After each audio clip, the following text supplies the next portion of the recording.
And here we go.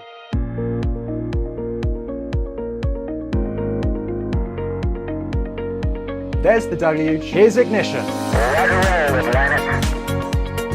Doubling up. Did you just do a Kerbal? Back to the moon and beyond. Put that in the big bag, Jingle. Back at home, we all have a lot of work to do, but from here, that sure looks like a perfect flow. Propulsion continues to be normal. We did have an observation. Equalizer. 343 unfolds to go. It's orange. Water towers can fly!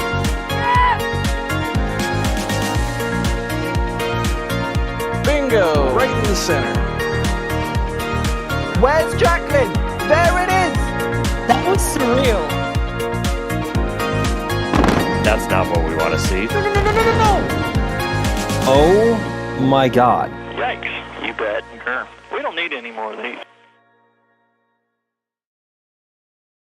Welcome to NSF's coverage of the SpaceX Starlink 1019 launch. We have coming up from Space Launch Complex 40 at Cape Canaveral Air Force Station, the launch of 29 Starlink version 2 satellites going up. We've got Booster 1085 is launching for its 18th time, been about 43 days since its last flight, and it is going to try to be landing on the Shortfall of Gravitas with fairing recovery by the ship Doug. It's going to be going northeast up the U.S. East Coast, so hopefully if you're along that you can see it. I'm Roger Smith. I'll be hosting today, and we have out in the field, we have Max Evans. Hello, Max. How are you doing, and where are you at today? Good morning, Roger. Welcome to hosting Starlinks. Used to have a lot of these, but we haven't had many of these in quite some time, and there might not be more left, at least aboard Falcon. So taking this one with a bit more excitement than otherwise, I guess, would be, I don't want to say warranted, because that sounds rude. But seeing Falcon launch Starlink nowadays is kind of a rarity, and we're not quite sure how many more they have left. Could be a handful, could be 10, it could be... This could be the last one for all we know, but we doubt that's going to be the case. But I'm stationed over at the Kennedy Space Center right now at the press site. So I'm about 4.5 miles west of the launch pad right now. That is where this view is coming from on your screen right now, and hoping to see Falcon 9 get off the ground in about 53 minutes time. Very good, Max. And we also have D. Wise. Hello, D. Same question. How are you doing, and where are you at? I am doing very well. Yeah, it is a beautiful morning out here. The sun is shining, just a few clouds in the sky, and so it's a very warm, beautiful day. I'm also at the press site. I'm at a slightly different location, slightly different perspective, but it's hard to pass up on these up-close views. Can't beat that. I look forward to getting down there and meeting you guys sometime down there. And we also have Jay Keegan is in our background. He is doing our production today, doing an always excellent job on this. A little bit more information, background where we are today with SpaceX and everything. This is the 705th launch from SpaceX, which is just amazing. Be the 96th of this year, 5th of this month. We've had 323 launches since the last oops. It's going to be the 341st launch from Launch Complex 3, and going to be landing hopefully for the 166th time down there. So we got that coming up here. We're waiting for the next milestone, which is going to be about T-minus 38 minutes. That's when the launch director will verify for propellant load, followed by propellant load. So we got a little bit of time on that. We'll be listening in for all of that. Max, what's the weather like there today? Hot, I think, is the one word to best describe it. I mean, obviously now we are entering mid-August, so this is when the temperatures are about their highest for the year. Also the most active just in terms of weather overall, because weather can change here literally in a snap in maybe in less than 5 minutes. As was the case yesterday and about the past 3 or 4 weeks. It's been a very wet period of time here in Central Florida, but as we can see right now, there is a ton of clear sky with some I would say minor it isn't even overcast. It's just some random clouds spewed across the sky, but certainly nothing that would get too much in the way of launch viewing today from our perspective. So, in terms of the actual forecast from the 45th Weather Squadron, the weather right now is about at 25%. Probability of a weather-related violation. So, in other words, 75% favorable, which is good, and especially for this time of year, that is about as good as it can get without being very, very early in the morning or at night when the weather is a bit more stable. In terms of booster recovery weather and solar activity, those risk criteria are also rated pretty low. So, I would say Falcon 9 has a good chance of getting off the ground today from a weather perspective.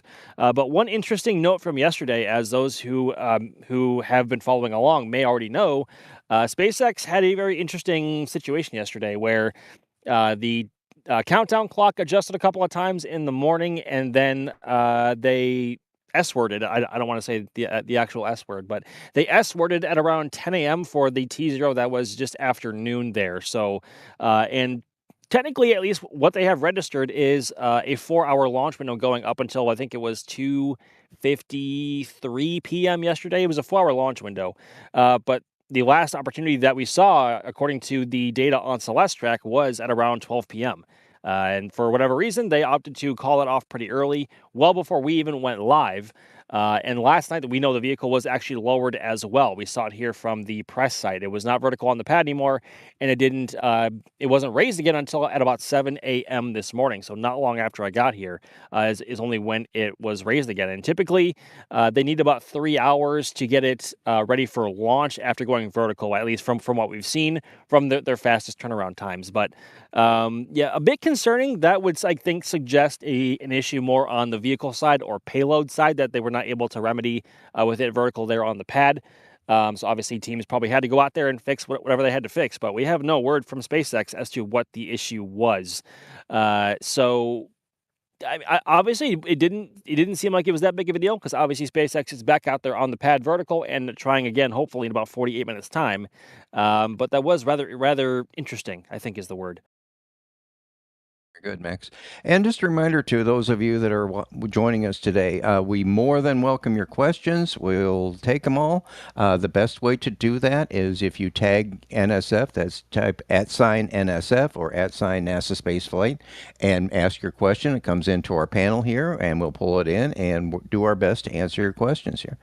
And I just want to give some quick thanks out here to Mimi Mackey, who gave 5 Red Team memberships. Thank you very much. And those of you that on the membership program, you get some really cool stuff. You get some behind the scenes stuff. You get lots of member content that comes in there, photos. So I hope you will take advantage of those and thank Mimi. So, or Mimu, thank you very much. And one of our regulars, and Jerry Generous Bideford, thank you so much. You're always there for us. Appreciate it. Saying very bad weather in your area today. Hope we have a great day. Thanks, Max, D, J, and everyone else. Hugs all. We'll appreciate it. There, stay safe, Bideford, and we'll be, hopefully you can stick around for this. So we got a question here from the French Taunter asking, and D, I'll probably run this one your way. And we know that Starship is the new and bright, shiny toy in SpaceX's arsenal. But do we have any detail on when the Falcon 9s will be phased out and they'll go with Starship for the majority of their launches? Well, we don't have any sort of specific detail. We've already seen a decent ramp down in the number of Starlink missions on Falcon 9, especially from the Cape, and it feels like that is slowing down even more. But this will definitely be a very gradual process over a number of years. Of course, things like national security missions, Falcon Heavy, things that have been contracted out years in advance, crew missions, like those are going to continue on Falcon 9 or on Falcon Heavy relatively as they are planned to. They're not going to necessarily be able to speed that up. And so even once we see the Starlinks phased out from Falcon 9 launches, I think we'll be seeing Falcon 9 around here for a good long while, at least for the occasional mission that was contracted years in advance. As far as what that last one could be, when it would be, I think we'll have to wait and see when we're talking about schedules this far out. I think that things can rearrange quite quickly, and so uh, we'll have to wait and see. But I'd say we've got a number of years until we've seen the actual last Falcon 9. I don't disagree with that. I mean, this thing is just the workhorse and very reliable. And it's like Starship is going to be an awesome vehicle. It currently is an awesome vehicle, but they have some other priorities going on there. I think sure they'll do a lot of launches, but we'll see if Elon's cadence for one a day coming up in a few years makes it or not. Keep an eye on that. So Max, William Ogson, 5425 was wondering about Vulcan. Yeah, we've seen Vulcan had a static fire recently. Do you got any updates on what the status of Vulcan is getting back soon, and what kind of launch cadence you anticipate for that? So it actually it did not static fire, Roger. That was just a standard. I believe it was a pressure test, and then ULA also conducted a sort of like wet dress rehearsal over at Pad 41, just with a Vulcan core stage.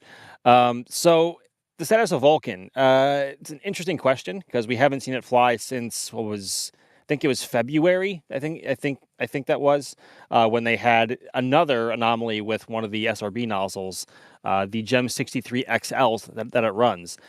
As far as we are aware, the investigation into that is still ongoing, and we are not aware of when that may wrap up and when Vulcan may fly again. We're hoping.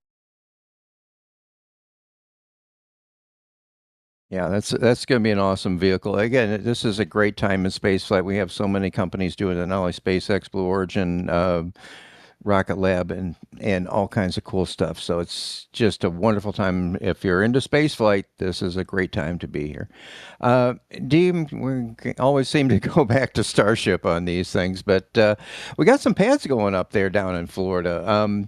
Not Anonymous is wondering about when do you think the chopsticks will be going on Starship at 37A? Have you seen any evidence of that kind of hardware? I believe they are on site, and the tower is at full height. But as for the actual timeline, I'd have to look at the timeline for like when Pad 2 was being put together and how long it took for that to take place. I couldn't really give an educated number for how long till we see those chopsticks, but hopefully sooner rather than later. Yeah, definitely. I mean, there's a lot of activity going on there. And at 39A, we saw uh, the infamous chopstick load testing yesterday. That's always somewhat of a chuckle and always interesting, but it's great to see that as that pad is coming along. And just kind of as a reference, Pad 2 at Starbase in Texas took about 22 months to go. So, 39A is getting close, but we probably got quite a bit of time yet for 37 coming up. So it'd be nice if they could get the the build cadence down to about 18 months for these things. And they're learning as they're going. And it's kind of cool that now they have multiple pads. If some pad, and we saw this down at Starbase, they had a bearing that went out on them. So they were able to go and take a bearing from 39A, put it on a truck, get it out there and get it swapped. So they're going to have lots of more flexibility on these pads going forward. We're coming up on T-minus 42 and a half minutes. The next thing is launch director verifies propellant load. That'll be around T-minus 38 minutes. As soon as we get word on that, we will definitely pass that along. I think we got that. All right. Max, let's go back to Starbase and Starship. We got Flight 14. Gabriel GG is wondering, when do we expect the Starship launch and catch from the Cape? We got to get the vehicles there. We got the Gigabase pretty far, but you got any ideas on when we're going to see a 39A launch? Yeah, there are some things that need to happen first. I think obviously the key of which is Flight 14. And sorry if I cut out earlier, guys. My laptop actually overheated and shut down, so I'm back on my phone. So obviously Flight 14 needs to go well. There have been a lot of rumors and speculation with some paperwork that we've seen regarding a booster catch for Flight 14, which is It's interesting, especially considering the recent comments and I guess sentiment from Elon and the company that ship catch would be to follow on ship 14. But whether this suggests they're not going to catch ship and try to catch booster or try to catch both somehow, not sure. We can talk about that a bit later if it comes up again. But Flight 14 needs to go off. They need to accomplish what they want to accomplish. If assuming they do catch both vehicles, that actually saves them a lot of time, and they can catch back up with some progress that they lost, not only with the start of the version 2 era, but with time lost with the booster 18 anomaly at Massey's as well. So if all goes well and they are able to recover both vehicles on Flight 14, hypothetically, of course, that I think that would give them the green light to either ship a flight-proven booster, in this case Booster 21, to Florida, and a brand new ship, presumably Ship 42, or keep Ship 40, keep Booster 21 in Starbase and ship the brand new Booster 22 here on you will thank me later, which is one of the transport barges for Starship launch vehicles from Starbase to Florida. And obviously from the launch pad hardware, pad 39 is getting there. She's almost ready, it looks like. I believe they're currently doing loading tests on the chopsticks right now. If I take a look off to my left toward the east, the sticks are toward the top of the tower, and I believe the water-filled bags are still on it. Somebody correct me if I'm wrong there. But the pad's almost ready. We still have to see a full deluge test, including the flame bucket and the top deck. I believe also some tank farm testing there as well. But the pad itself is almost there. I would say it'll be ready to receive vehicles maybe in the next month and a half. I think it might be vehicle ready. But obviously, a pad being able to receive vehicles is one thing. Having the vehicles to put on it is another. And then regarding pad 37, the flame trench is coming along well for the first tower. The first tower itself is also fully stacked. Chopsticks I think they should be over there by now. They first went to pad 39 after they were shipped from Hangar X. But there's a lot of hardware at pad 37, and that will be Starship's main hub for Florida operations in the near future once it's up and running. So we should see a launch by the end of the year. Should all go well on Flight 14 and getting vehicles shipped here and the like. But I think Florida, like next year, is going to be the year to watch Starship operations from Florida, because it should rapidly pick up next year with all three pads at least coming online at some point, hopefully by midsummer. So we're not too far away now. Excellent. Thanks, Max. Yeah, and the shipment of those vehicles is going to be a sight to see. We have from Sarah Finkel is asking NASA spaceflight, are any of you guys going out to see the eclipse? Why? Yes, we are. And we actually have some live commentary from the folks that will be covering this. I believe we have Ryan Caton and Marty is on here. Are you guys ready? How are you guys doing? Hey everybody, as you can tell, we are underneath the sun here in Spain. It is. Okay, hopefully they'll join shortly. But yes, we're definitely going to have that. We'll have a live stream going from that event. I think Alex will be involved as well, doing that. So let's see if we can get them going. We're waiting for them. I think here they go. Hi, we see Ryan on there. How you doing, Ryan? Can you hear us? Hey, well, I can hear you. Can you hear me? I think everything should be running as smoothly as possible. As you can tell by the phone I'm holding up to my ear, we weren't planning this, but we happened to be in the area. No, we were testing some equipment, getting ready for the eclipse tomorrow, and you know, there just so happened to be a Starlink launch happening at the same time, so I wanted to come and say hi to everybody. As you can see, I am in wonderful Spain. It is a bit hot, but we're dealing with at the sun, which of course right now there's nothing covering the sun, there's no clouds, it's actually beautiful conditions. You know, we are currently, me and Marty, we're in Bilbao. Usually it's a little bit cloudy here up in the mountains, but it's actually a pretty nice clear sky today, which is allowing us to see the sun right now, which is quite a beautiful shot. But yeah, me and Marty are here. We're going to be with Alex tomorrow. Tyler's come over from the States as well, so we will be live covering the eclipse from northern Spain. Our stream tomorrow begins at 1700 Universal Time, 1900 local. Do your own mathematical conversions to your time. Just go to the YouTube page, it'll give you the time there. Click the little notification button so you don't miss the stream, but we will be going live, I think, before NASA and even ESA. So we will be one of the first people live to cover this eclipse for you on site, and fingers crossed, everything goes to plan. It should be a spectacular show. Very good, Ryan. Yeah, those events are so spectacular. I got to see the one here in the U.S. a couple of years ago. It's just, very exciting to see that. So I hope you guys have a great trip out there. I hope you have a great stream, and we'll be looking forward to it. Wonderful. See you guys later. See you guys tomorrow. Awesome. Thank you so much, Ryan and Marty out there. And Alex will be covering it as well.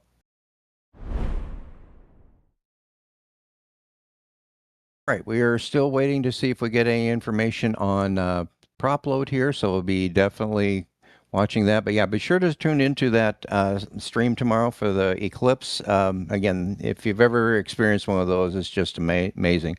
Just want to thank Ryan and Marty. Appreciate you guys going out there and all the work you're putting into, because there is a lot of work to set one of these streams up, and appreciate everything that they're doing out there.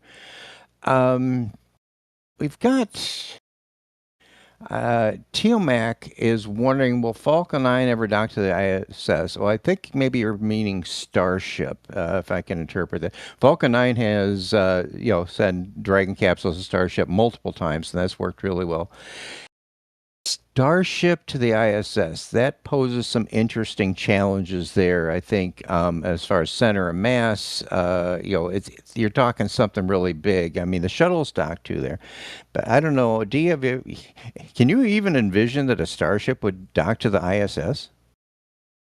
It would have to be a very specific sort of mission for that to make any sense. And with the short timeline left for the ISS itself, and the amount of time it will take for Starship to be approved, not just for in-space use, but to actually launch and return humans from space to Earth. I don't think we'll see a Starship ISS docking necessarily. But I mean, who knows? And we'll certainly see it with commercial space stations in the future. Yeah, that's interesting. We got, again, talking about the renaissance we are in spaceflight, we have companies that are building, their own space stations. With VAX, Axiom going on there. I believe, was it Axiom that is even looking at potentially having the core of a future space station being launched on a Starship, and how they get it out of there is going to be interesting. So I'll be looking for that down the road. But I think the priority is HLS and getting Artemis 3 going here.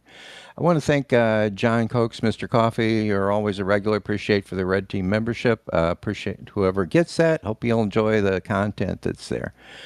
Let's see what else we got going. How are things looking for you from the launch site? You still got clear views? Temperature, but we are currently on frost watch, so we should be into propellant load for Falcon as we speak now, having passed the T-minus 35-minute mark. The shrubbery here in front of pad 40 makes observing the tank structure and looking for frost and vapor very tricky, so we are keeping our eyes peeled for the first signs of frost, which would indicate that we are well into propellant loading on Falcon 9, and therefore committed to the current T0 in about 32.5 minutes time from now. So currently on frost watch. We normally see that around T-minus 31 minutes or so. So we are keeping our eyes peeled and seeing if we can see it hopefully very soon. All eyes peeled on this thing. We're again the normal countdown. So we go to prop loading, and then we get stage 1 locks, stage 2 RP1 loading, then we get locks chill down, stage 2 locks loading, and then getting down the nitty gritty, we start looking at chill downs and things like that. Got Sally GT. Shouldn't a ship be able to be caught directly over a booster, considering it'd be one engine hitting compared to 6? I don't see that happening. The thing is, if we're going to be going orbital with the. I'm assuming you're talking about Starship here. We're going to be going orbital with the ships. Hopefully, going forward with Flight 14.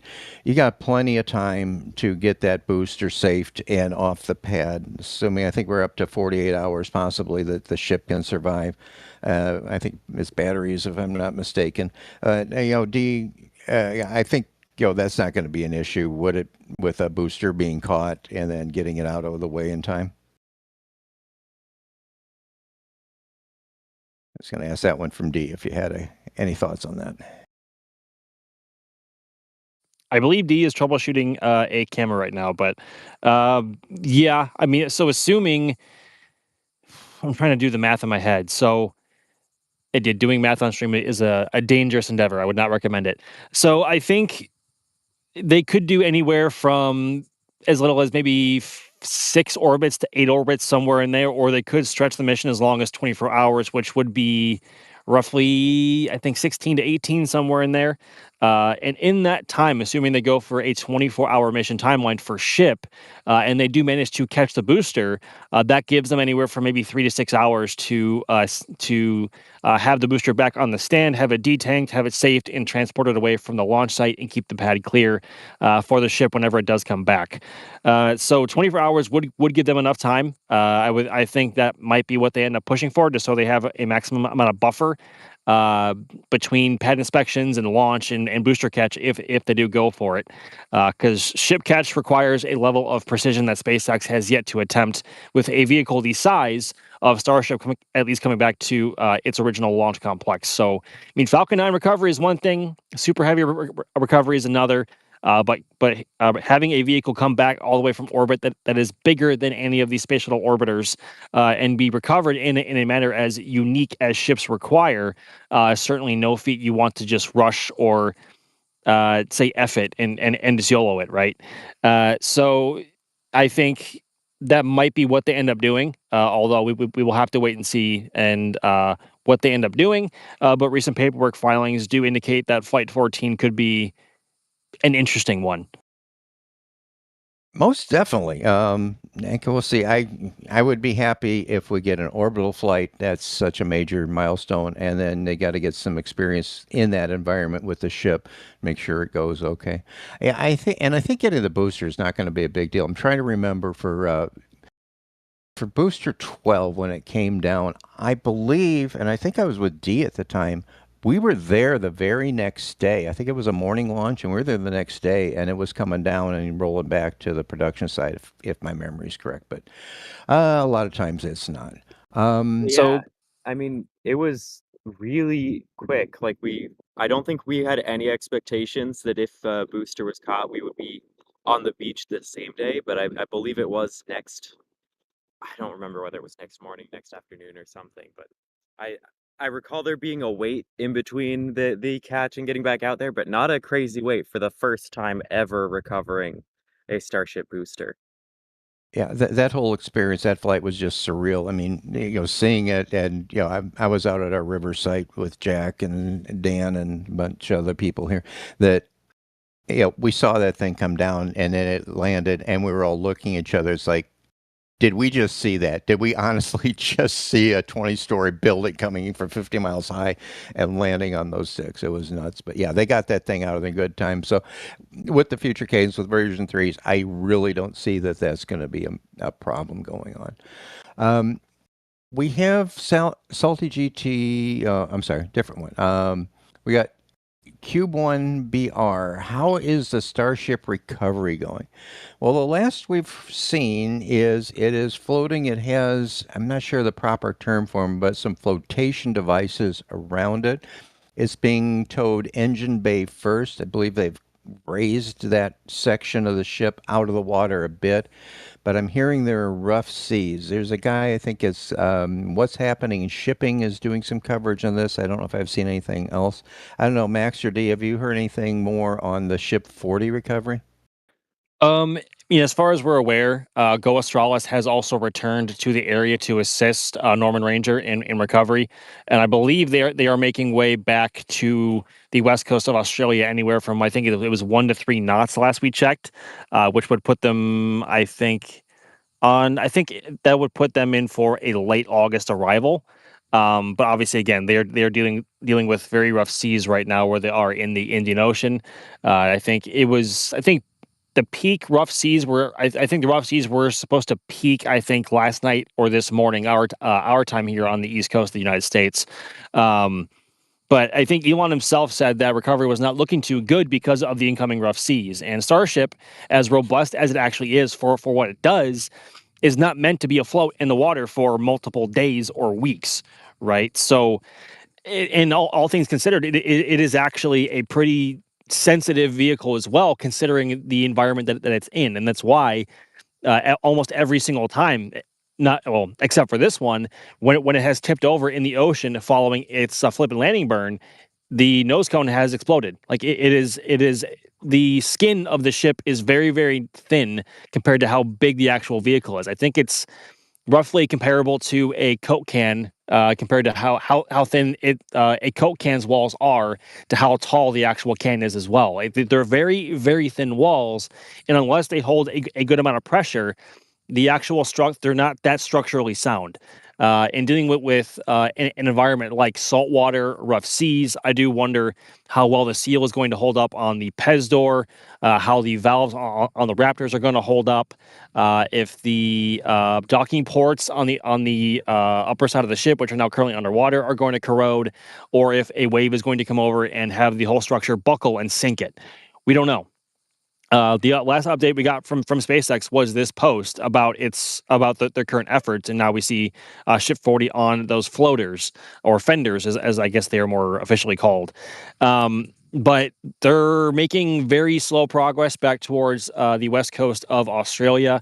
I think last night they were back in the area of the original landing zone, because they had drifted quite some distance afterwards, just due to the levels of current that's out there. But yeah, they should be making their way home very slowly now. But I think they are mostly trying to wait out the rough seas. Very good. Yeah, I believe it. Drifted about 400 kilometers, so they're, had made that up. One question that had come up, I've seen here in some other forums, as far as there are ships that go, you can kind of submerge them a little bit, and they can transport other ships. Why aren't they using that in this situation? And for what I've learned is you can't do that in rough seas. Maybe if it gets back to the port and calmer seas, they could be looking at something like that to bring it back, hopefully to Starbase, but we will just have to see how that goes. And I think it's also interesting that it's being towed engines first, and that kind of makes sense because you have a lot of hard points there where the ship connects to the booster and going that way. We've got Kit 44K, and D, I'll ask this one of you. How does temperature affect the Falcon 9, like fueling and any other impacts on there, like summer versus winter? Does that even matter? I'm not going to say it doesn't matter because I'm sure there are very minor effects that it has. But in the grand scheme of things, the difference between freezing temperatures and summer temperatures aren't that much when you're talking about cryogenic propellants.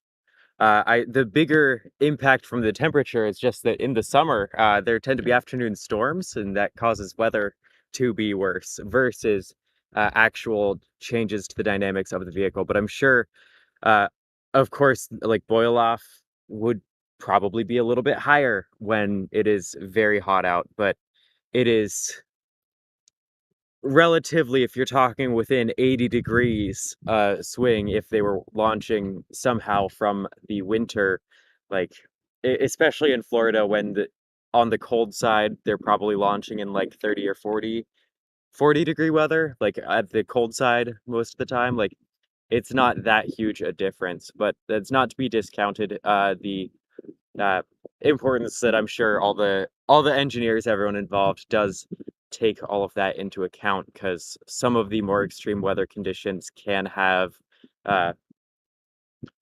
additional consequences. Like they just need to be aware of all of it. Thank you, Dee. And on the launch here, we're looking at the famous T-20 vent. So if this is still on track for the potential T0 here coming up in 21 minutes, we'll definitely be keeping an eye out for that. That is a big sign that the launch is progressing here. I want to thank a couple more folks here. We got Mr. Fluffy, appreciate it, with the super chat. We got, not gonna lie, I love to see Starship missions to the ISS with the shuttle type bays, bringing the ISS home in peace of time. Oh, that would be definitely cool. That's a sight to see. Somebody did a render once. I think it was with the passing of Leonard Nimoy. They docked a Starship Enterprise to the ISS, which was just an amazing render on that if you ever search for that thing. And we got Drama for Your Mama. Appreciate the donation here. We got iced coffee. Yeah, iced coffee. That sounds really good. I've got some flavored coffee going myself here, and it's delish. We got M Company Space. It was in the, it comes down, normal Starship explosion in the ocean. Why can't SpaceX land the ship if they can land the booster? Well, yeah, I mean, that's what they're working for. Ultimately is to get the ship back to the chopsticks. I'm not sure why ship 40 landed and fell over intact. I have maybe some theories as it was tilting, it was pushing and some of the water out of the way and cushioning itself coming down, because we were all watching the thing. I was saying, okay, here it comes. We're waiting for the big earth-shattering kaboom, and there wasn't one, and it's drifting there. So that's really cool. But yeah, the ultimate goal for Starship is rapid reusability. You catch the booster, you catch the ship, you do brief service for them, and we have a 20-minute vent. So I'm interrupting on that. So that should be starting the LOX chill down. Next thing we'll be looking for about T-minus 16 minutes is the LOX loading begin. So we'll keep an eye on that. But that is a very good sign that we're on track for this launch today. Okay, how we doing? And just a reminder, everybody, tag NSF or tag NASA Spaceflight. For any questions in the chat, we'd be more than happy to answer them. We'll see what's going. So, Max, we got the 20-minute vent. Can you expound a little bit, from my knowledge, as far as what is happening now with the vehicle?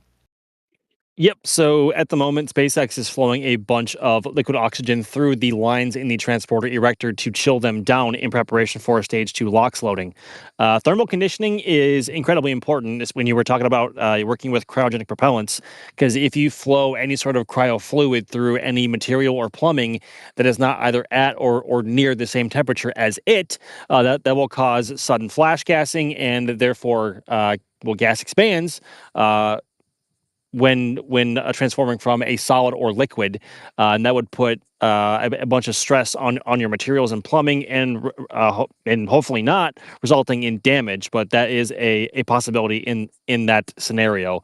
And that's the last thing you want to have happen when it comes to launch infrastructure or your engines, as they will do Merlin 1D's first stage chill down at around T-minus 7 minutes. So thermal conditioning is incredibly important to your vehicle and your pad infrastructure, and that is what we are seeing the results of now. This should wrap up in about maybe another 90 seconds or so, and once that wraps up, that should be our visual indicator that LOX load is underway on Falcon 9's upper stage. Thank you, Max. Appreciate that. And Dee, well, we loves our Starship, we loves our Falcon 9s. How about the next Falcon Heavy launch? I believe it's coming up for the Roman Space Telescope. Do you have any more information on that vehicle? Not offhand. I can pull that up and answer that properly. Okay, so I'm seeing that. It's unknown as far as I think it's going to be going from Launch 40, LZ40, Kennedy Space Center, and hopefully sometime in August. That Nancy Space Telescope is going to be an actual. That this is going to be a boon to the astronomy and the science coming up there.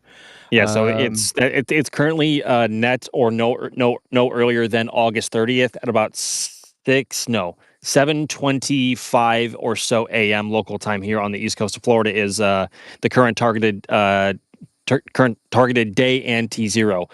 First stage boosters are coming back to LZ40 and LZ2, and the center core is going to be expended. But this will only be our second Falcon Heavy of the year, and I think It's Falcon Heavy is a very rare beast to see fly anymore. So we take any Falcon Heavy launch very seriously, and it is always a huge treat because we know Falcon 9's days are numbered now because of Starship hopefully coming online here soon.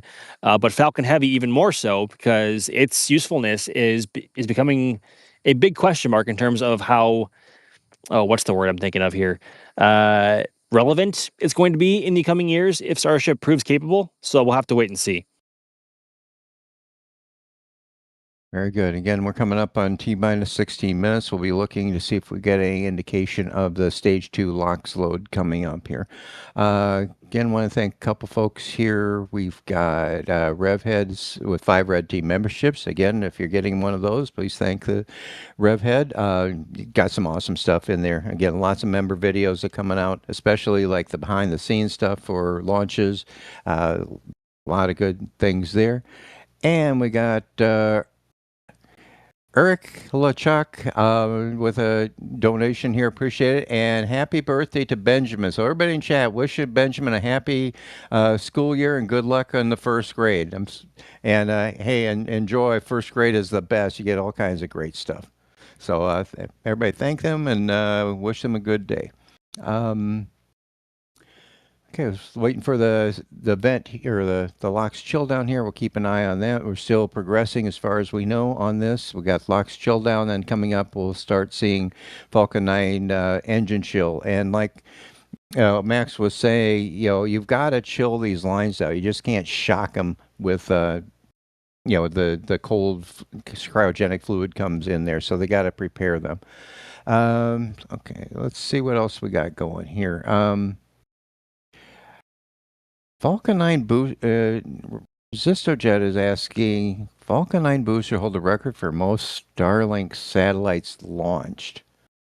Boy, I'm not sure on that one. I don't know if you guys have any ballpark idea which booster is the veteran as far as, actually launching Starlink satellites? That would be an Alex question. So he's actually typing in the back channel right now, waiting to see what he has to say. But the first booster to come to mind is booster B1067 because that is the current flight leader and fleet leader of all Falcon 9 first stages, now holding at 36 flights now. So that comes to mind as to being, I guess, the Starlink fleet leader in terms of number of sats flown. But I don't have an exact number on that one. I would need Alex's expertise for that one. But the first booster that comes to mind is 1067.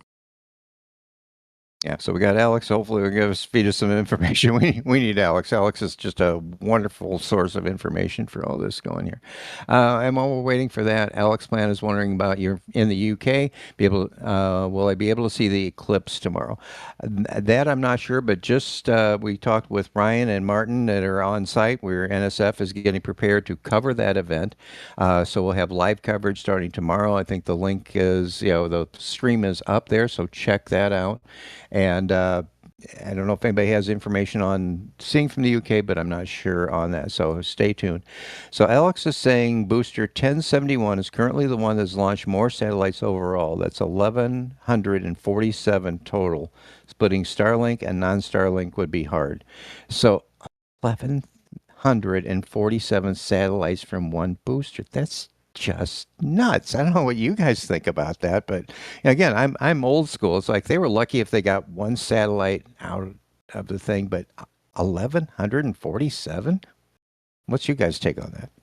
I mean, they launch multiple satellites per mission now. Back when they were launching the version 1 Starlink satellites, there was like 60 per batch.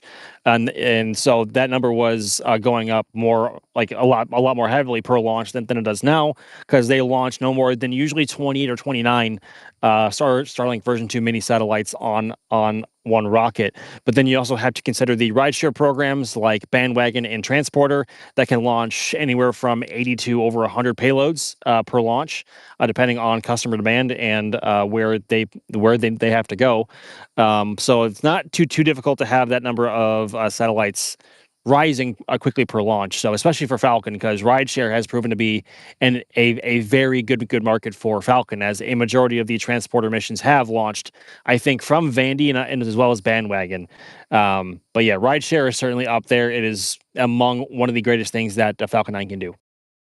Yeah, those ride shares are, it's just amazing that all these organizations can put their small payloads onto there, and it's one launch for everybody. And that's, I think there's just so much great information coming from all those. And on the Starlinks, I don't know, D, if you have this one, it would have been with the version 1 Starlinks the most. I thought it was somewhere around 40 Starlinks when they were doing that. I think now with version 2, they're bigger and heavier, so they can't do. Usually it's around 29. But am I correct in 40-ish Starlinks were done when the version 1s? I think they had it up to 55, 60 satellites almost per mission. Like these are they really cut down on the number of satellites in exchange for capabilities. And it's also worth noting that over the time that version 2 has been launching, they're going to be, or they have been increasing the number of satellites per rocket, whether that's based on improving the number of, improving the landing burn, improving trajectories, like having more margin to play with. They've been able to slowly get more satellites onto each of these missions. We got a update here from Rosary as far as in the UK and Europe should get a 90 to 100% solar eclipse. So it's that should be great to see. Hopefully, yeah, even partial solar eclipse are cool. And we got Alex Plant, NSF. Love you guys. Keep up amazing coverage. Member for 48 months. Well, thank you for being a member. Thank you for all the support. It's our pleasure doing this. This is our passion. Everybody here at the organization is just an amazing team to be part of, and appreciate everybody's efforts to get these coverage as much as possible. Let's see here. We're coming up on T-minus 10 minutes. Again, the next thing we're looking for in short order will be the engine chill around T-minus 7. About T-minus 5 is when we'll see the strong back retract a little bit. So we're definitely keeping an eye on that. We've got Danish Shrinkin, and my apologies. I can barely speak English, but I appreciate your question here. When is the first flight to Mars? Because we have a window this year. Well, that's not happening. They're not ready for that. But let me start with you, D. Mars flight. We got another transfer window coming, I believe, in 2028, if I'm not mistaken, for getting something going to Mars. Do you think that's even feasible with a Starship by that time frame? If we're just saying something, sure. I think it would be plausible in terms of what it would be. Again, we're gonna have to wait and see. It's so early in the relative time span of the program that I mean, this next launch for Starship is gonna start to show a lot of the trajectory for the program. If they can recover a booster, if they can recover a ship, that'll be a huge acceleration in the program, where they aren't waiting to build the next booster, to build the next ship. They can actually start reflying and learning so much faster.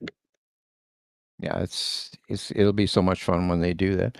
Okay, and I just remind folks, we have a wonderful store and a wonderful shop, online shop for all kinds of NSF stuff. If we can bring that up here, it's like we got some sun shirts coming up. Those sun shirts are awesome. I've got a couple of them. I know Max and D, you guys got those.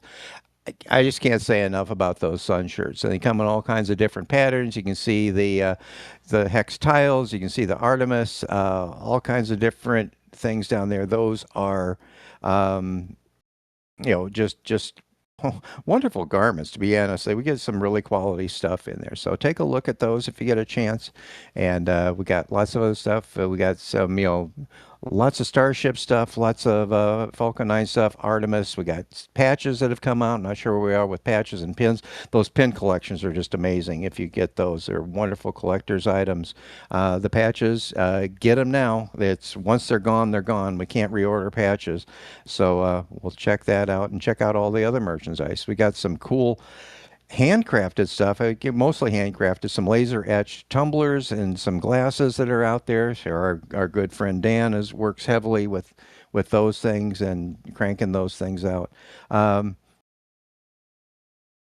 Yeah, you can wear your favorite TPS with these shirts. It's like, pick your TPS that you want, and you can go with it. All right, how we doing here on the launch? We're coming up on 7 minutes. We should be coming up on the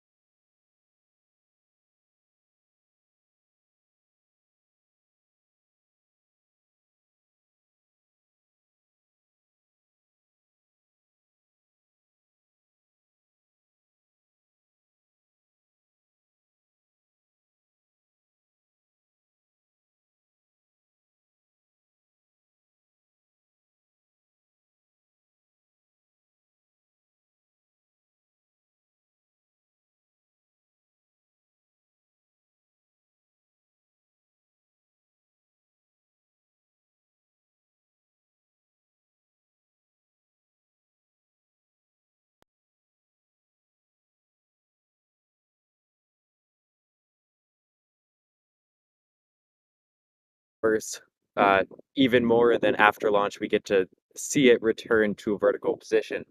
But we, yeah, we were able to see it just a little bit in between the tower and the rocket there.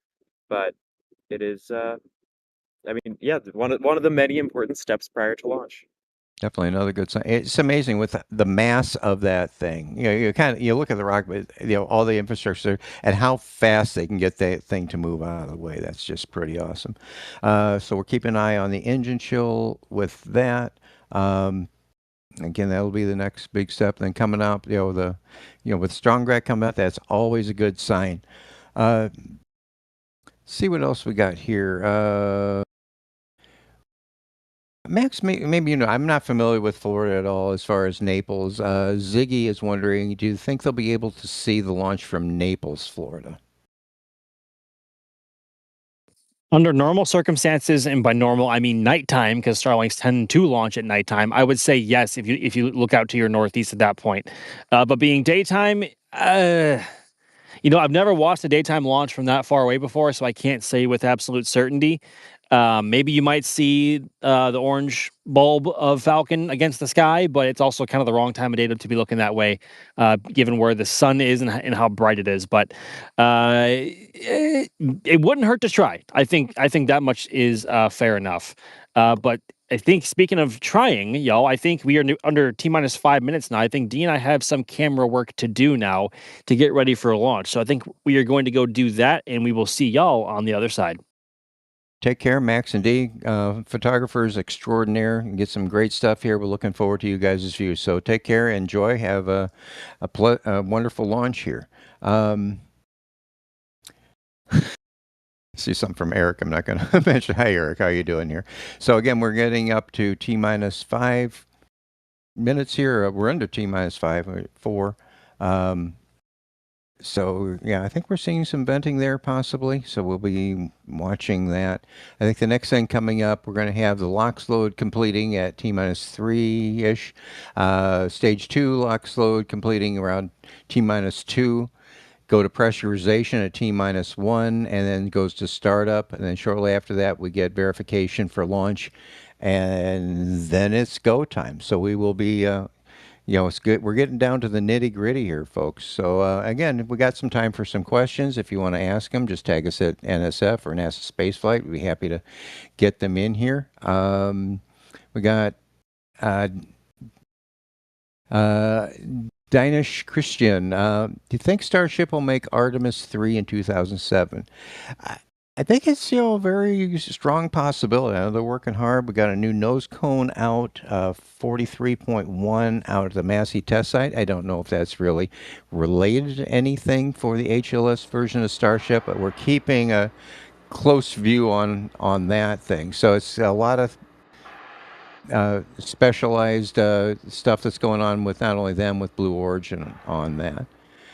So okay, we're keeping got a nice ambient sounds here of the rocket. To me, it always sounds like a steam engine, if you will, doing that. Just amazing when you see this thing come alive. So yeah, like I said, we got Max and Dee. They're out in the field. They're getting their cameras set up, microphones. So we're hoping to hear that. We're coming up on. We just a little past T minus 3 minutes, so we should have the LOX load on stage 1 complete. Coming up on stage 2 LOX load.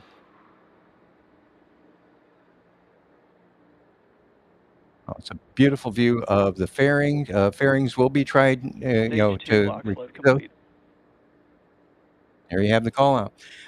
We got the ship Doug is out there to recover the fairings as far as they try to recover these. I think Elon said at one time, if these things cost $6 million, you've had $6 million falling in the sky, you'd make every effort to try to catch it. So they've tried various things, but we'll be, typically they parachute down and go into the water.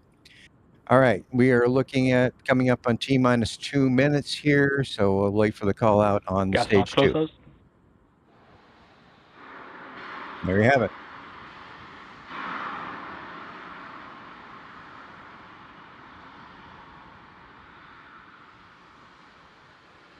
And a beautiful view there of vehicle on the pad.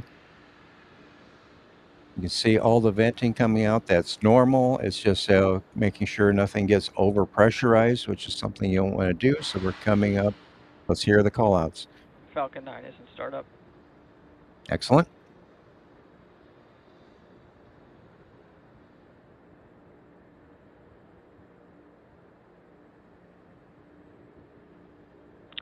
LD, go for launch. And there you go. Okay, folks, I'm going to be quiet here. I will talk to you as we get closer to max Q. Enjoy the sights and the sounds.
And an awesome launch. That was a beautiful launch. Sounds. You just can't beat a rocket launch. So we should be coming up near, if we haven't passed already, to max Q, which is maximum aerodynamic pressure. Q is what the mathematical formula they do for that. That's at the point where the combination of the Earth's atmospheric pressure and the speed of the vehicle reaches maximum, and that's the high stress as we saw with the Chinese launch just the other day. So here goes. We're coming up on staging here in just a little bit. We got about a minute or so until we get that, so we have some great views. Continue enjoying these. I got Max and D out there doing great stuff. All right, MVAC chill, getting the second stage ready for stage separation and continuing on. Looks like we got 9 great engines here, and you're seeing the plume starting to expand as he gets into the lower pressure atmosphere at just a natural form. That's one of the reasons they have an extended nozzle on the stage 2 to keep the flow going as much as possible in opposite the direction of flight.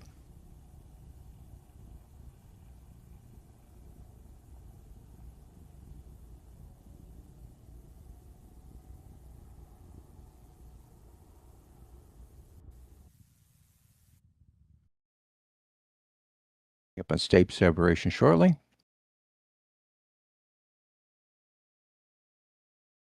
It looks like we have main engine cutoff on the Falcon 9's first stage. Miko.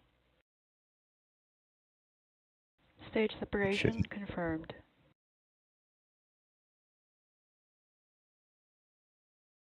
And back startup. There you go. All good so far.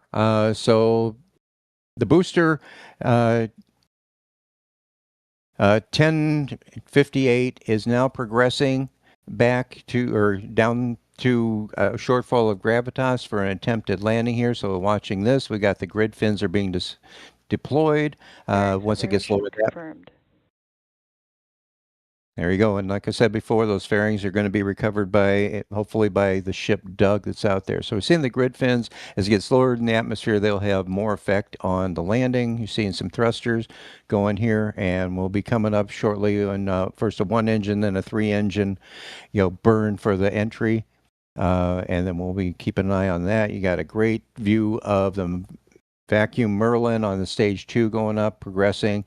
It'll be going here for a few more minutes on that, about, I think 6 or 7 minutes if I'm correct. And you can see the velocity going up. You can see the altitude of the first stage is actually going up. It should be reaching its apogee shortly. And then it'll be kind of, it's just coasting right now, and then it'll be heading back down.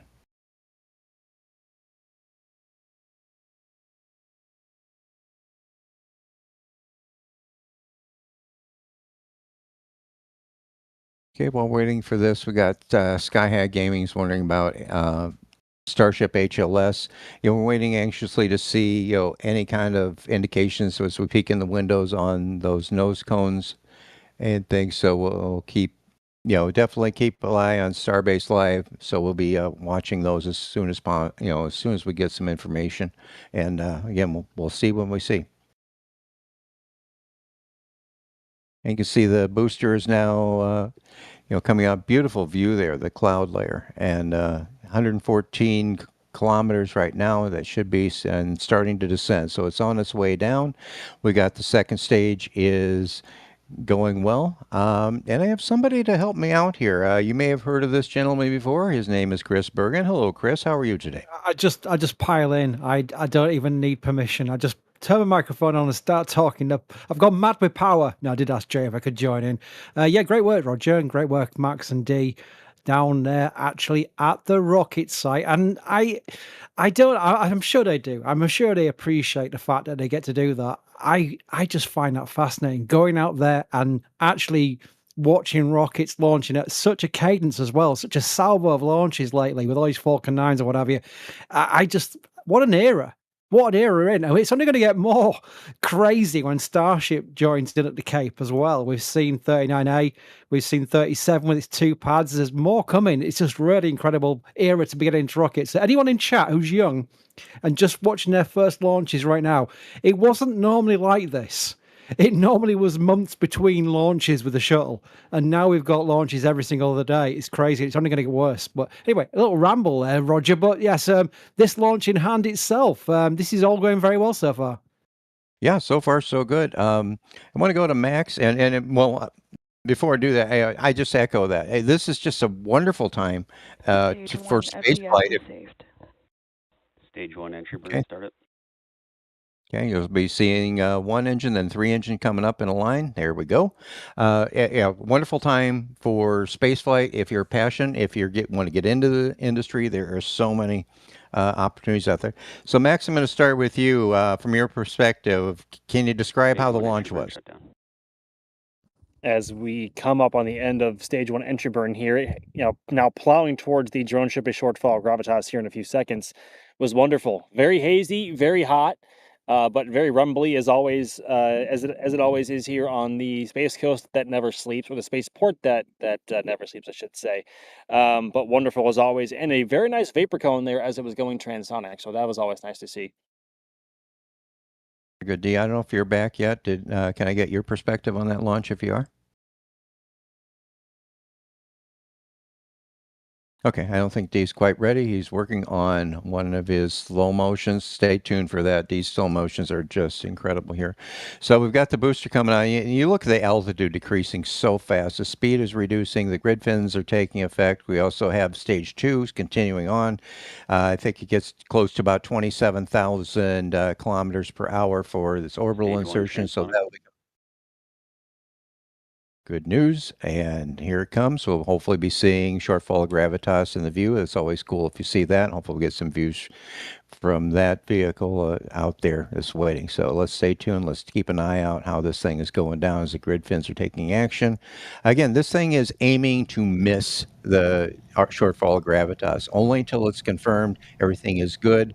Then it transitions over for the final burn and final landing. So let's stay tuned. Let me be quiet Stage here and 2's we'll in watch terminal the land. seconds. Stage 1 landing burn.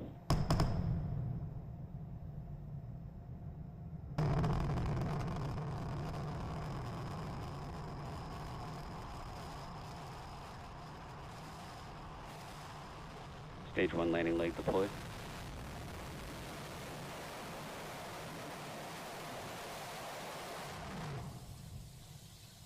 Stage 1 landing confirmed. Stage 2 FDS is saved. And there you have it, another landing, as beautiful as it was. It seemed like we had some extra audio. First, Chris, I'll ask you. We heard some sonic booms. You're right. It caught me out a little bit. I was thinking, hang on a minute, how are Dee and Mike's microphones picking up the sonic booms from a landing on an ocean landing? It was crazy. Yeah, that's another little trick that SpaceX sometimes have with the audio, and that's really nice that we actually got to hear what are every single time they come back. We get the double sonic boom, so it's really cool. Yeah, Max, I'm not familiar. I don't think I've heard that before. Have you heard? I think they got new audio from the drone ship. Yeah, well, they a Shortfall of Gravitas has had a mic on it that has not always been operational. We've seen it on some prior missions, but it wasn't consistent always. And it didn't work every time, or at least SpaceX didn't show it every time. But it's not an entirely new thing, although that is the second one in a row that they have had for us, which is always nice to hear and see, because that footage was also unbroken and smooth as glass. Was it leaning a bit to the right from the camera's perspective at the end there, or was I just seeing things?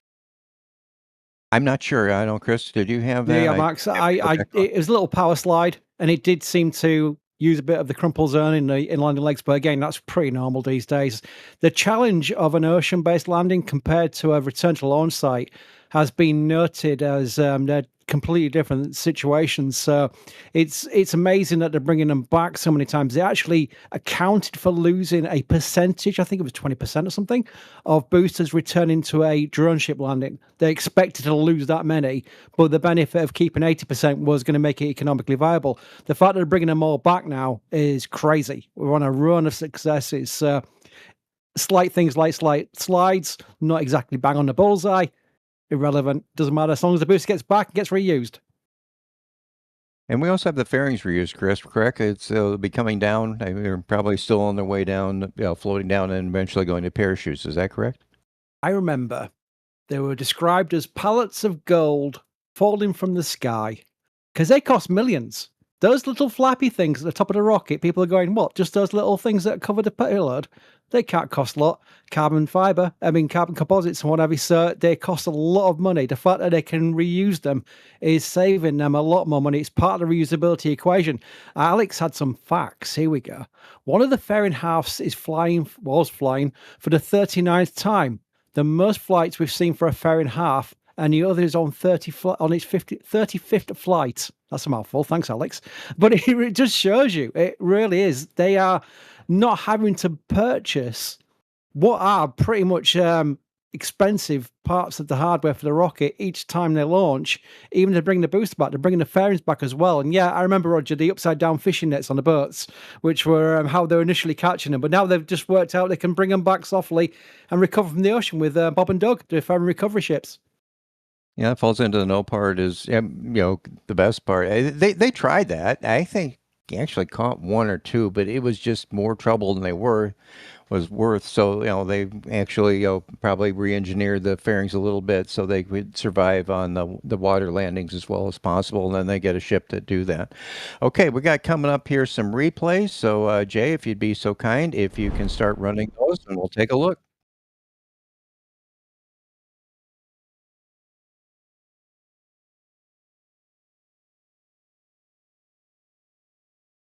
I believe this is one of our robotic cameras that's out there. So, a nice view from here. This is one of the ones we always use on Space Coast Live. So, if you can't get enough Florida during launches, check out there. We always have something going on. You got boosters coming in, you got boosters being lifted, you got boosters rolling around, you got launch pad parts rolling around. Lots of information. You can watch the Gigabay down there. That Gigabay is for a Starship is really coming along. It's getting fully cladded and beautiful view from that camera there. Let me tell you, Roger, I'd be quite happy to pitch a tent on any of those roofs you see right there and live there in a tent for the rest of my days. Because the sights and sounds of that place must be incredible. Just imagine waking up every day to the VAB. I'm sorry, that's fine by me. I'd put a tent up there, give me a sleeping bag, give me a power pack and a Starlink, a mini Starlink or whatever. I'll be fine. I'll be very happy with that. Thank you very much. Yeah, let's get you camouflage one, Chris. No one will notice. It's like not that anybody's around their security. Go ahead. We need to get Chris down here as soon as possible. Like, we've been trying to make that happen for a long time, Chris. I think you're overdue. Only because you want to see me in tears at the Atlantis exhibit at the Kennedy Space Center Visitor Center. I think that is the main motivation of people, to see a grown man blubbering in tears. It's only one of the reasons. And don't feel bad, Chris. You and I have both seen the Kennedy Space Center as many times. Equal. None. I got to get down there. How about this, Chris? I'll meet you down there, and we'll give Max and Dee and everybody to give us the grand tour. Says Roger, who's been to pretty much every Starship launch in Boca Chica. So, Roger, you're doing all right for yourself. You're doing fine. Yeah, like you said, I've had some wonderful experiences there, all thanks to Anna for letting me that close. Oh, look at that view. Look at that thing going. You saw the, strong back retract. Wonderful shot there. Jake, that's a D cam. Okay, beautiful. D is always awesome at these things, with tracking with the vehicle. Great view of the thing. Look at it go. Oh, I'm sorry. This was Max's track. I was reading the back channel incorrectly, and I can't read, so you guys should know that. So it's coming up here. So beautiful track, Max. Appreciate it. Always great photography. If you haven't checked out Max's prints in the store, you got to. I just got one from the last Starship launch. It was amazing. Oh, you saw the transonic with the vapor going with that one. Yeah, there was like three different phases there, and that second one I think was the most. Was I think the heaviest or the most obvious, I think is the best way to put it. But sometimes it lasts for a second, sometimes it lasts for as long as this one did. So obviously there's a lot of moisture in the atmosphere today, being obviously midsummer in Central Florida. I would 100% believe that, but it's always a treat seeing that. You know what I would like to see is someone filming Max tracking this rocket, because while we're watching on screen, you probably don't appreciate, and I don't appreciate it because I don't know how it works. I can't work a camera to save my life. Are you literally kind of like moving quite at speed to keep this in frame? So you are literally on whatever, I don't know the technology, the tripod. Are you literally moving your tripod at some kind of speed to keep this in the middle of the frame?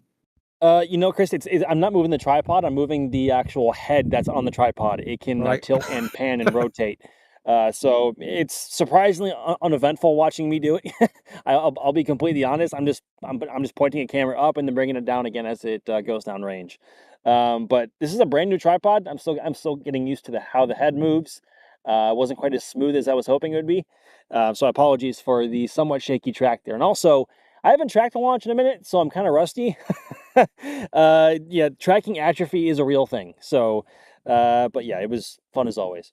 Max, I'm not having that. You photographers, I tell you, chat, seriously, all our photographers are just the worst critics of themselves. And I'm like, these are amazing photographs, amazing video. And they're all going, oh, but the head wasn't right. And I'm like, what? It looks brilliant to me. I was literally talking about your tracking because it looks so good. And then Max goes, oh, I'm not so happy with the head. My word, Max, you are real gluttons for punishment, I would say. But it really was a good track. But the thing is, I was thinking of like some sports event where you see the TV cameras going from one half to the other half and like going backwards and forwards. I'm thinking that kind of movement. It's not quite that fast. I mean, maybe if there was an ICBM launching or a Minuteman launching, it might be that fast considering the thrust of weight there. But I imagine, actually, I think the fastest we would ever have to move is tracking a booster coming back to the pad. Then we do have to move pretty quickly, whether it be super heavy or a Falcon 9. And if I interrupt, we have some breaking news here coming from Firefly. First look and new info on the Alpha Block 2. So what do we have here? Oh yeah, this is good. I can read it out. In fact, for people who maybe just listening, we do get people who just listen to the commentary as well. I get some people who actually just watch the commentary, watch the actual videos without the commentary. So best of both worlds. The next evolution of Alpha Block 2 is the next generation configuration of our Alpha rocket, and is the only operational US 1-ton rocket. The striking white exterior isn't just for looks; it enhances thermal protection and is one of several engineering upgrades across the vehicle. And they tick off a list of 7-foot increase of length, in-house batteries and avionics, enhanced thermal protection, stronger carbon composite structures built with automated systems, a bold new look built with purpose. Great. Oh, that's really well written. Sweet, I must admit. It's freaking white. That looks amazing. Yeah. You see that, they're using the carbon composite on those, so that, that's I know, SpaceX was going to do those for the super heavy, but they went to stainless steel. So it'll be cool to see how that thing goes. And that manufacturing process with the carbon composites is just amazing on that. So I'm just impressed with the wording of the tweet. It was just really well written. That's the kind of thing that catches my eye. A bold new look built with purpose. That's very strong. I like that. Yeah, Firefly is just a wonderful company to cover and to watch. They do so many cool things. Again, this is a renaissance of space. You got companies like this that are trying to find their marketing niche in the space flight industry. It's just going to be more and better. It's like I say, we're in a renaissance, a golden age of space flight. And I hope you're enjoying it. And we got a more of a statement here. And Chris, maybe you fall into the same boat. Something called the shuttle. I don't know if you've heard of it. I've heard of it, yeah. He was born in '86. Yeah, that was not a great year for the shuttle. No. But he's been a space fan since that. I think that echoes you and the start of NSF. Is that correct? It does, and now you're probably thinking this stream might be coming to the end, but you're going to have half an hour of me talking because that's a story and a half. I'll try and summarize it. 86 is when I got into spaceflight because I was doing a paper round as a very young boy on my little bicycle, and I got back to the news agents. I did my news round, shall we say, and I heard two big guys. I remember it, I can still picture it. Two big guys outside the shop saying the space shuttle just exploded, and I remember it. I can actually picture it in my mind from 86. And I went home and Mother had the news on. It was by then showing the downrange and debris falling into the ocean. And I was like intrigued by it, but not really resonating with it. But then I saw them replay the launch and I just remember being really in awe at how beautiful the launch, as much as it was a disaster, the actual launch phase leaving the pad was amazing. It was a big blue sky day. And it just looked incredible. And I went the next day to the library. This is pre-internet, boys and girls. Went to the library and got books on the space shuttle, and that's where it all started for me. Yeah, and again, we just can't thank you enough for starting this. And I don't know if you really had a thought as far as where this is going to lead, but it's led to this, so we can share our passion with everybody out here. Okay, folks, this has been a great day, a great launch so far here. First off, I want to thank Max. Max, thanks for being out there and thanks for covering this. It's a pleasure as always, everyone. Thank you very much for coming to hang out with us on this very warm and toasty Tuesday. I guess now afternoon. it's not morning anymore. But pleasure as always, everyone, and we will hopefully see you again very soon. And I think that's going to be this Saturday night. Very good. And Dee, as always, you got some amazing footage coming in here, anticipating. Thank you so much for being out there and covering this for us. Absolutely. It is a complete pleasure to be out here. It was a good launch. It's a good day. See you all next time. And a shout out to Brian Caton and to Martin that's out there in Europe. So they're getting ready for NSF's coverage of the solar eclipse. Alex will be out there too. So I believe that is listed already. So take a look at that. Also want to thank Chris Bergen himself for joining. Appreciate it, Chris.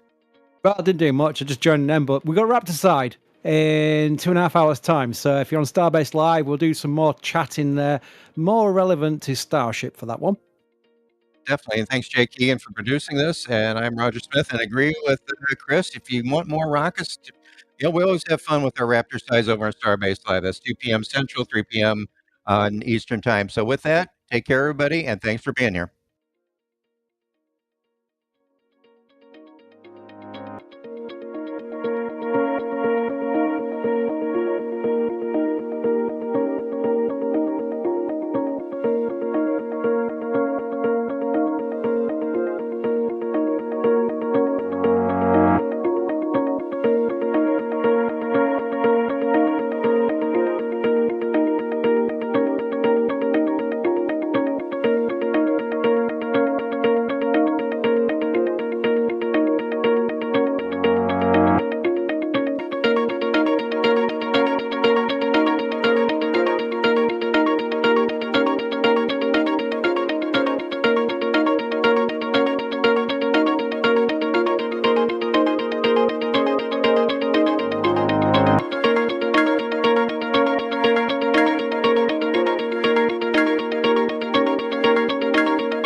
And here we go.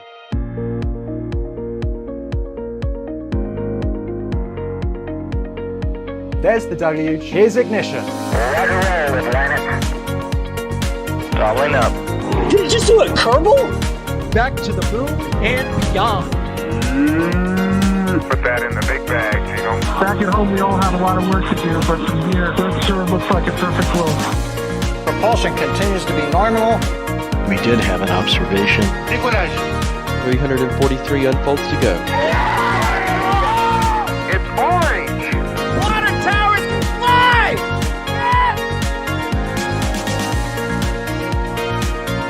Bingo! Right in the center.